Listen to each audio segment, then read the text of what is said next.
요즘에 문명과 기술이 발달하면서 오히려 인간관계의 신뢰도가 대단히 무너지고 있다는 사실을 발견하게 됩니다. 보이스 피싱이 있었고 스미싱, 또 묻지마 범죄, 데이트 폭력, 그리고 요즘 최근에 많이 일어난 딥페이크 등 수많은 범죄들이 생겨나고 있습니다. 서로를 믿을 수 없어 신분 노출을 이제는 꺼리게 됩니다. 우리가 피해를 막기 위해서 먼저 의심부터 하게 됩니다. 공익광고나 여러 가지 다른 곳에서 보면 먼저 의심부터 해보라라는 말까지 나옵니다. 어떻게 이런 사회가 이런 힘든 상황까지 바뀌었는지 너무나 안타까운 심정입니다. 가족이나 공동체, 사회, 국가가 바로 서려면 신뢰와 사랑의 관계가 형성되어야 합니다. 이런 관계가 깨지면 사회나 국가나 가족이나 모두가 다 서로를 신뢰할 수 없고 결국 무너지는 사회나 가족이나 국가가 될 것입니다. 그러면 오늘 말씀에서 나오미와 룻과 보아스가 보인 신뢰와 사랑의 관계가 어떤 것인지 함께 말씀을 통해 나눠보도록 하겠습니다. 오늘 1절에서 4절에 보면 나오미가 룻을 위한 계획을 세웁니다. 어떤 것이냐면 룻을 위해서 안식할 것을 구하여 룻을 복되게 하는 것이라고 나와 있는데, 이것을 쉬운 말로 하면 며느리 룻을 보아스와 결혼시켜서 가정을 꾸리도록 하는 게 나오미의 계획인 것입니다. 이를 위해서 나오미가 룻에게 충격적인 제안과 명령을 하게 됩니다. 충격적인 제안이 무엇이었을까요? 오늘 말씀을 보면 먼저 목욕하고 기름을 바르고 의복을 입고 타작마당에 내려가라고 합니다. 그리고 나서 보아스가 먹고 마시기를 다 하기까지는 그에게 보이지 말고 그가 누울 때 들어가서 그의 발치 이불을 들고 거기에 누우라고 말을 합니다. 나오미의 제안은 어찌 보면 얼토당토한 제안입니다. 그녀의 입장에서는 매우 신중하고 조심스럽게 하라는 의도가 강하게 깔려 있습니다. 왜 이렇게 신중하고 조심스럽게 말을 할 수밖에 없을까요? 그것은 이러한 행동이 잘못되면 엄청난 오해를 불러일으킬 수도 있고 또한 위험에 빠질 수도 있는 상황에 직면할 수 있기 때문입니다. 룻이 행할 결과는 사실상 나오미의 말처럼 보아스의 선택과 결정에 따라서 진행될 것이라고 말하고 있습니다.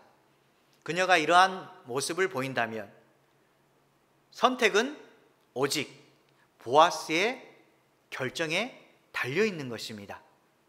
사실상 나오미는 이 일이 자신과 룻의 인생에 있어서 변곡점이 될까라고 생각하고 있습니다. 위험천만한 일이지만 하나님의 섭리와 인도하심이 있을 것이라고 소망을 두고 있는 것입니다. 여러분들도 여러 상황 속에 있을 때 위험천만한 일이 나에게 있어서 변화의 중요한 기점이 될 수 있다는 생각을 가진 적은 없습니까? 그때에 두려움이 분명히 일어날 것입니다. 내가 이 일을 시작해야 되나 말아야 되나? 만약에 시작해서 잘못되면 내 인생의 전부를 망칠 수 있을 텐데, 또 바꾸어 말하자면 내가 만약에 이 일로 잘 되면 내 인생에 기쁜 날이 올 수 있다라는, 인생의 변곡점이 될 수 있다라는 그러한 소망과 마음을 가지고 시작할 수 있을 것입니다. 그래서 우리는 하나님의 말씀 시편 37편 4절에 보면 하나님께 진심으로 소망을 둔 사람에게 하나님은 어떻게 하실까? 함께 읽겠습니다. 또 여호와를 기뻐하라. 그가 내 마음의 소원을 내게 이루어 주시리로다. 여호와 하나님을 기뻐하라고 말하고 있습니다. 왜 그러냐면 내가 모든 일에 하나님께 올인하면 주님께 소망을 두고 주님의 인도하심이 있을 거라는 믿음이 생길 때 여호와를 기뻐할 수가 있습니다. 그리고 이 기뻐할 수 있는 이유가 뭐냐면 이미 하나님께서는 내 마음을 받으시고 반드시 미래에 나를 위해서 그 일을 행해 줄 거라는 믿음이 생기기 때문입니다. 우리 마음의 소원을 반드시 하나님께서 이루어 주실 거라는 그 믿음을 가지면 우리 자신이 기뻐할 수밖에 없는 것입니다. 여러분은 하나님께 무엇인가를 구할 때 기쁨으로 구하고 있습니까? 아니면 하나님은 이것을 들어주시지 않으실 거야, 이런 일을 과연 하나님께서 해 주실까라는 의심을 가지고 하나님께 기도하고 있습니까? 분명히 하나님은 늘 말씀하십니다. 너희가 구하라 그러면 너희에게 주실 것이요, 찾으라 그러면 찾을 수 있을 것이다, 그리고 문을 두드리라 그러면 너희에게 열릴 것이다 라고 말합니다.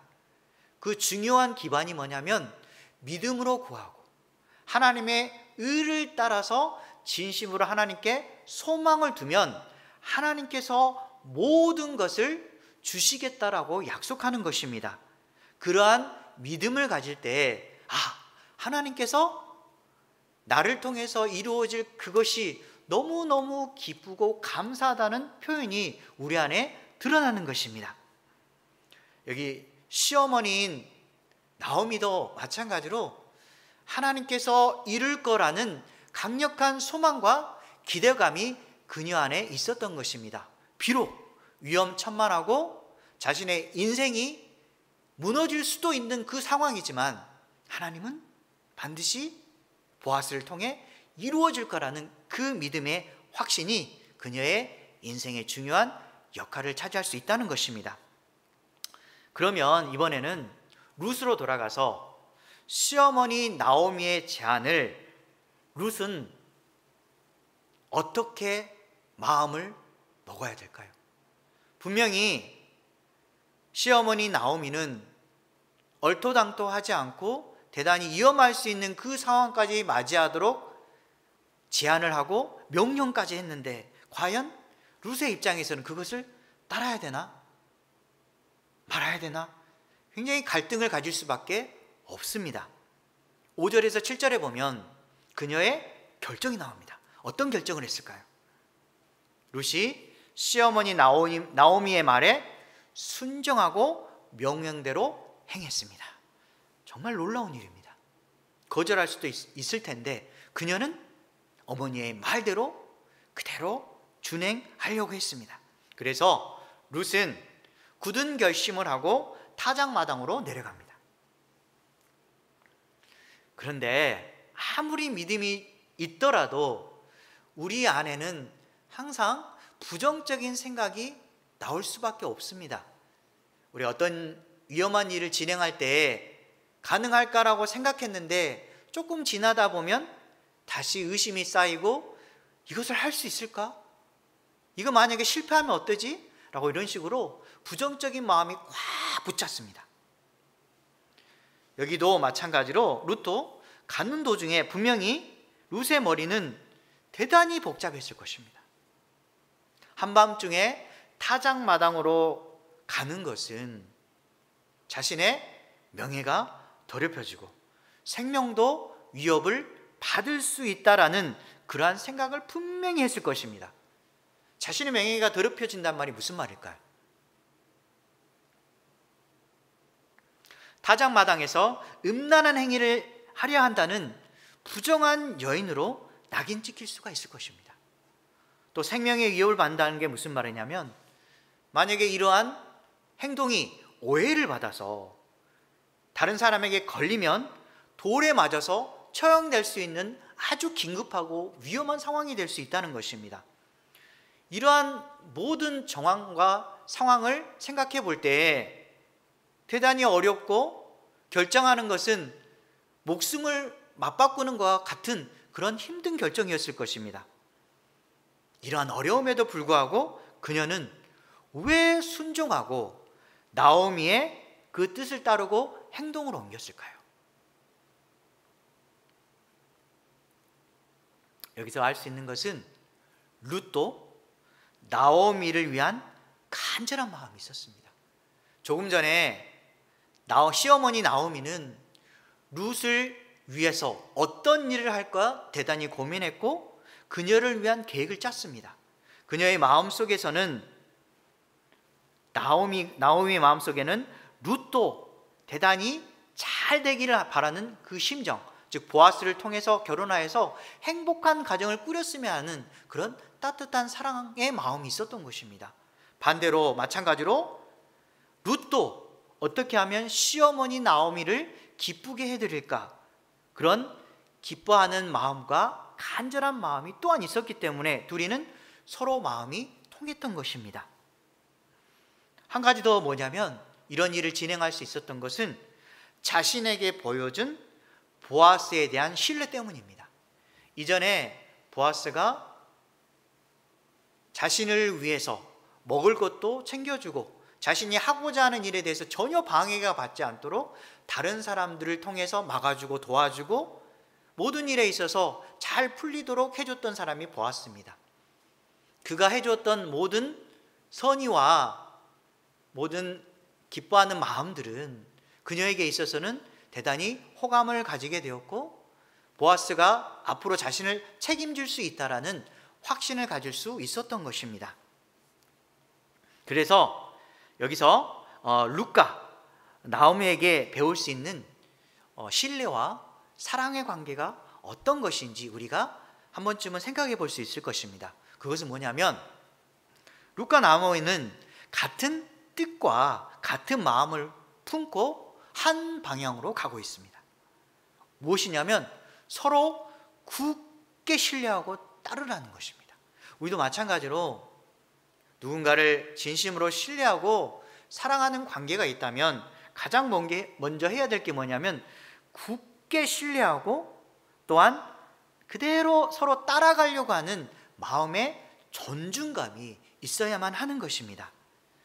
이사야 7장 9절에 보면 이렇게 나와 있습니다. 만일 너희가 굳게 믿지 아니하면, 하반부 보면 굳게 믿지 아니하면 너희는 굳게 서지 못하리라 하시니라.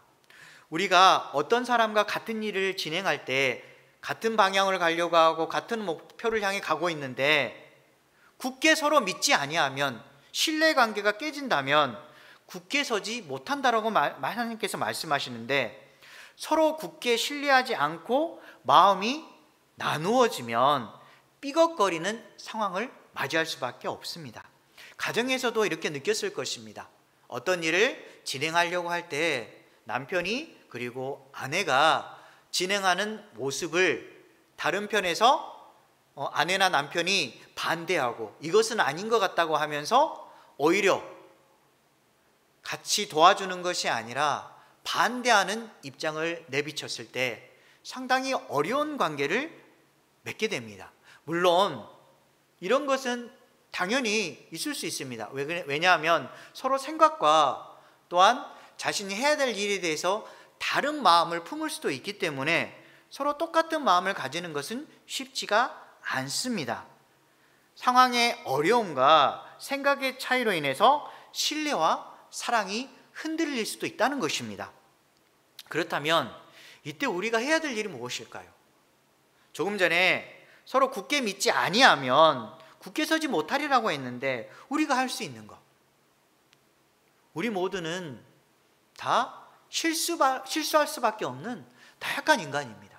그러면 실수한 사람은 실수를 그대로 인정해 주시고, 그 다음에 옆에 있었던 실수를 바라본 사람은 그 실수를 안아주는 모습이 대단히 중요합니다. 우리는 자신도 모르게 실수한 모습을 보면 왜 이렇게 했냐라고 우리 자신이 나무라는 모습을 발견합니다. 그리고 깎아내리는 그런 상황을 우리가 가져가야 되는데, 서로 사랑하고 신뢰하는 관계일수록 실수를 보듬어주는 마음이 대단히 중요합니다. 그리고 부족하더라도 이해하고 그 빈틈을 사랑으로 채워주는 거, 이게 너무너무 중요합니다. 당신이 실수하더라도 내가 있잖아요. 내가 당신과 함께 같이 걸어가니까 걱정하지 말고 서로 힘을 합쳐서 열심히 목표를 향해 갑시다 라고 말해주는 것, 이게 바로 사랑으로 채워주는 관계가 되는 것입니다. 그리고 조금 전에 얘기했듯이 깎아내리려고 하지 마시고 어떻게 해서든 서로를 세워주려고 노력하십시오. 자기 자신은 낮아지는 법이 있더라도 상대방만큼은 자꾸 축혀 세워서 어깨가 세워지면서 든든한 사람 관계가 유지해주고, 또 마찬가지로 어떤 일을 진행하는데 힘이 될 수 있도록 붙돋아 주는 것, 이게 대단히 중요한 이해와 사랑의 관계인 것입니다. 오늘 8절에서 9절에 보면 이제 이러한 마음을 품고 또한 생각을 그대로 지켜가는 룻의 모습이 그렇게 나오고, 그 다음에 시간이 흘러서 보아스가 술에 취해서 누운 다음에 갑자기 밤중에 깨기 시작합니다. 깨어나서 몸을 딱 돌이키는데 자신의 발치에 한 여인이 누워있는 것을 발견하게 됩니다. 깜짝깜짝 놀랍니다. 여러분도 만약에 잠을 자고 있는데 갑자기 누군가 내 옆에 누워있다고 생각하십시오. 전혀 모르는 사람이 얼마나 놀랐겠습니까? 룻이 자신을 밝히면서 대답합니다. 당신의 여종 루시온이 당신의 옷자락을 펴 요정을 덮으소서. 이는 당신이 기업을 물을 자가 됨이니이다. 이렇게 룻이 말합니다. 이것은 룻의 마음속에 다시 한번 보아스에게 은혜를 구하는 모습을 발견할 수가 있습니다. 어찌 보면 보아스에게 룻이 용감하게 청혼하고 있는 모습을 발견합니다. 어떻게 여인이 남자에게 청혼할 수 있을까라고 생각되는데, 지금 룻의 입장에서는 자신의 모든 것을 지금 바쳐서 전부를 지금 보아스에게 걸고 있는 것입니다. 만약에 보아스가 룻을 부정한 여인으로 생각하고 좋지 않은 마음을 갖는다면 룻의 인생은 끝장날지도 모릅니다. 하지만 룻은 두렵지만 자신의 모든 마음을 총동원해서 보아스에게 자신의 진솔한 마음을 그대로 얘기합니다. 근데 우리가 전에 한번 살펴본 게 있는데, 이전에 보아스는 룻에 대해서 대단히 축복해주는 모습을 우리가 한 번쯤 봤을 것입니다. 룻기 2장 12절에 보면 우리가 이전에 봤던 내용이 잘 나와 있습니다. 함께 읽겠습니다. 여호와께서 내가 행한 일에 보답하시기를 원하며 이스라엘의 하나님 여호와께서 그의 날개 아래에 보호를 받으러 온 내게 온전한 상 주시기를 원하노라 하는지라. 룻이 시어머니 나오미를 이방 여인에도 불구하고 자신의 모든 것을 버리면서까지 책임지려 했던 아름다운 모습, 모압 땅으로 돌아갔으면 결혼하여서 행복한 가정을 꾸릴 수도 있음에도 불구하고 사랑하는 시어머니와 함께 자신의 모든 것을 버리고 시어머니를 붙여차서 그녀와 함께 이스라엘 땅에 왔다는 사실, 그리고 그녀를 복양하기 위해서 최선을 다하는 모습, 그것이 주변 사람들에게 그대로 알려졌습니다. 그 사실을 들은 보아스가 그대로 축복합니다. 그 축복 속에는 하나님 여호와께서 그의 날개 아래에, 여기에 있는 날개와 그리고 룻이 말했던 옷자락이 있는데, 날개와 옷자락은 동일한 의미를 나타내고 있습니다. 그게 뭐냐면 한 사람이나 하나님의 날개 아래 보호를 받고 그 인애와 긍휼을 통해서 하나님의 사랑이 넘쳐나도록 보호해 주시는 하나님의 모습을 느낀다는 것입니다. 우리 교회의 이름이 무엇입니까? 주품의 교회입니다. 주품의 교회. 주님의 날개 아래라는 뜻입니다. 영어로 하면 Under the Lord's Wings라는 뜻입니다. Under the Lord's Wings. 주님의 날개 아래. 주님의 날개 아래에 들어가면 우리의 인생은 주님의 보호를 받고 주님의 인애와 긍휼하심을 통해서 우리가 하나님의 따뜻한 소망 가운데 살 수 있다라는 그 기쁨이 충만하다는 것입니다. 그래서 우리는 주님의 품 안으로 들어가면 모든 삶의 기쁨이 충만해질 수 있다는 것입니다. 그럴 때 우리가 이 룻이나 보아스처럼 자신의 소망을 하나님께 두는 인생이 대단히 중요합니다. 지금 여기 룻이 자신의 그 간절한 바람을 지금 간절하게 요청하고 있는 모습이 드러나는데, 그것은 우리도 마찬가지로 해야 될 일입니다. 하나님을 바라볼 때 주님의 품 안에서 하나님 앞에 겸손한 자세로 은혜를 구하는 모습을 보이시기 바랍니다. 우리가 하나님의 사랑 가운데 들어간다면, 겸손한 자세로 주님의 은혜를 구한다면 주님은 따뜻한 날개 아래 우리를 품어주실 것입니다. 10절에서 35절에 보면, 13절에 가면 이런 말이 나옵니다. 여기 있는 룻에 대한 보아스의 응답이 나오는데, 내가 가난하건 부하건 젊은 자를 따르지 아니하였으니 내가 베푼 은혜가 처음보다 나중에 더하도다. 지금 보아스는 룻의 마음을 인격적으로 받아들이고 있습니다. 참 사람이 말을 했을 때 자신이 듣고 인격적으로 말해주는 사람 보면 대단히 부럽습니다. 지금 보아스는 한 여인의 말과 행동에 대해서 그대로 받아들이고 또한 그녀를 배려해서 말을 하기 시작합니다. 여기 나와 있는 네가 가난하건 부하건 젊은 자를 따르지 아니하고 네가 베푼 인애가 처음보다 나중이 더하다라고 말하고 있는데, 여기서 처음 인애는 무엇일까요? 처음이 인애. 룻은 모압을 떠나서 나오미를 붙여찼습니다. 그게 인애입니다. 그리고 시어머니 나오미를 봉양하기 위해서 7주 동안 이삭 죽기를 계속한 것입니다. 자신의 욕심과 자신의 원함을 채우려고 살아가는 것이 아니라 함께하는 사람을 위해서 자신을 희생하는 인애가 그녀에게 처음 인애고, 나중 인애는 그러면 무엇일까요? 나중에 보이는 그 더 큰 인애. 나오미가 룻에게 제안했던 그 말입니다. 오해받을 수도 있고 죽을 수도 있는 제안과 명령을 그대로 따르고 순종했다는 것입니다. 나오미의 말을 불신하지 않고 신뢰하면서 모든 것을 거는 그녀의 마음.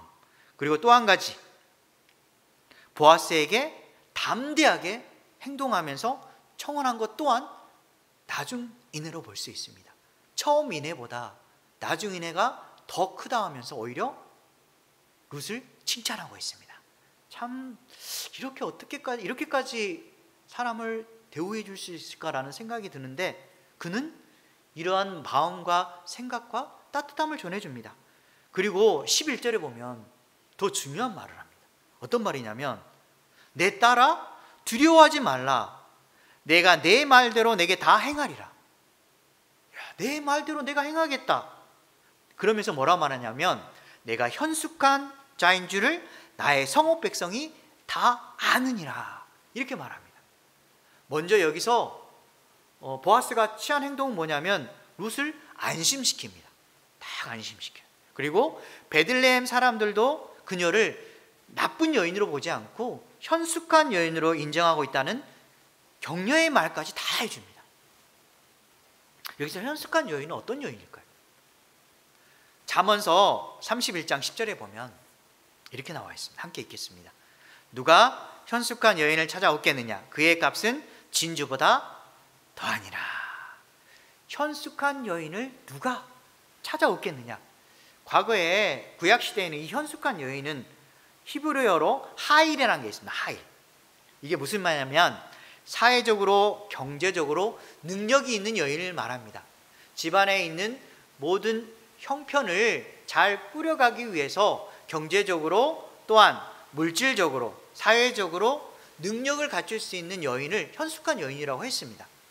그런데 여기서 말하는 현숙한 여인은 이것보다도 더 다른 의미를 가지고 있네. 그게 뭐냐면 인격적인 측면을 더 강조하고 있습니다. 그녀는 모든 가정을 책임질 수 있을 정도로 자신의 원함을 다 내려놓고 가정의 모든 것을 책임지면서 자신의 것을 다 버릴 줄 아는 인격적인 따뜻한 마음과 사랑이 있다는 사실을 더 강조하고 있는 것입니다. 여러분은 살면서 어떤 측면을 가지고 있습니까?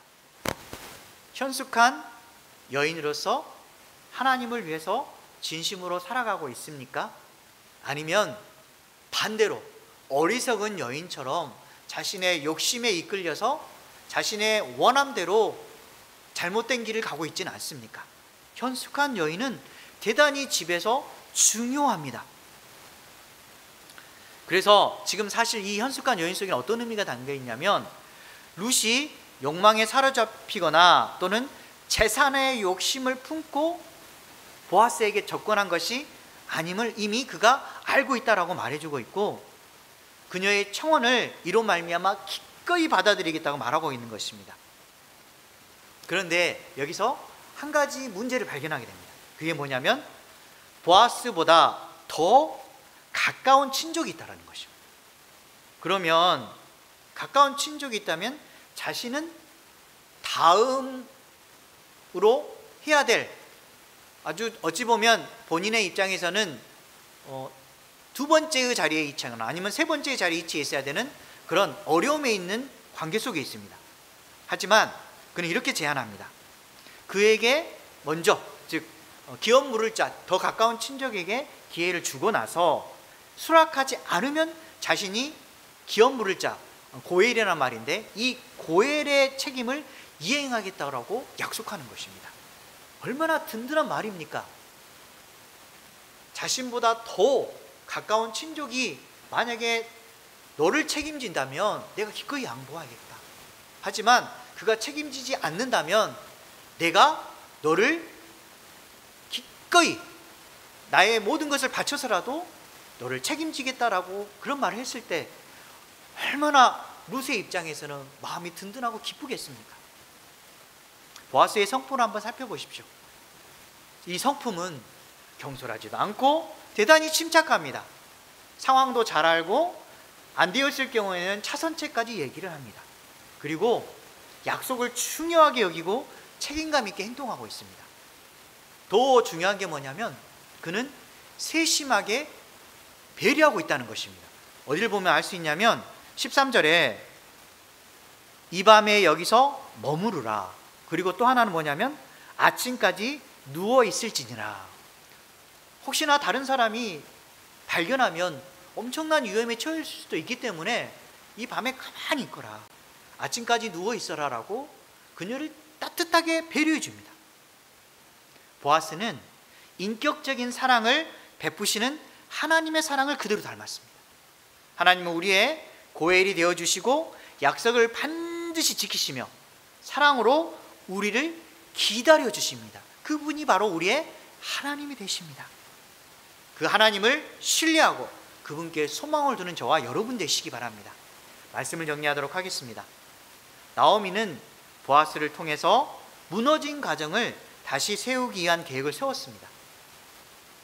하나님이 보아스를 통하여 그녀의 가정을 다시 회복시킬 거라는 그런 믿음을 가졌던 것입니다. 그리고 주어진 기회에 대해서 과감한 결단을 내리면서 룻에게 제안하고 명령까지도 합니다. 룻은 시어머니의 말을 듣고 그녀의 생각을 존중해주고 그리고 위험을 감수하면서까지도 행동으로 옮겼습니다. 룻은 결단력 있는 이러한 순종과 자신을 드리는 헌신이 하나님의 역사가 이루어지는 그 과정에서 빛을 발휘하게 된 것입니다.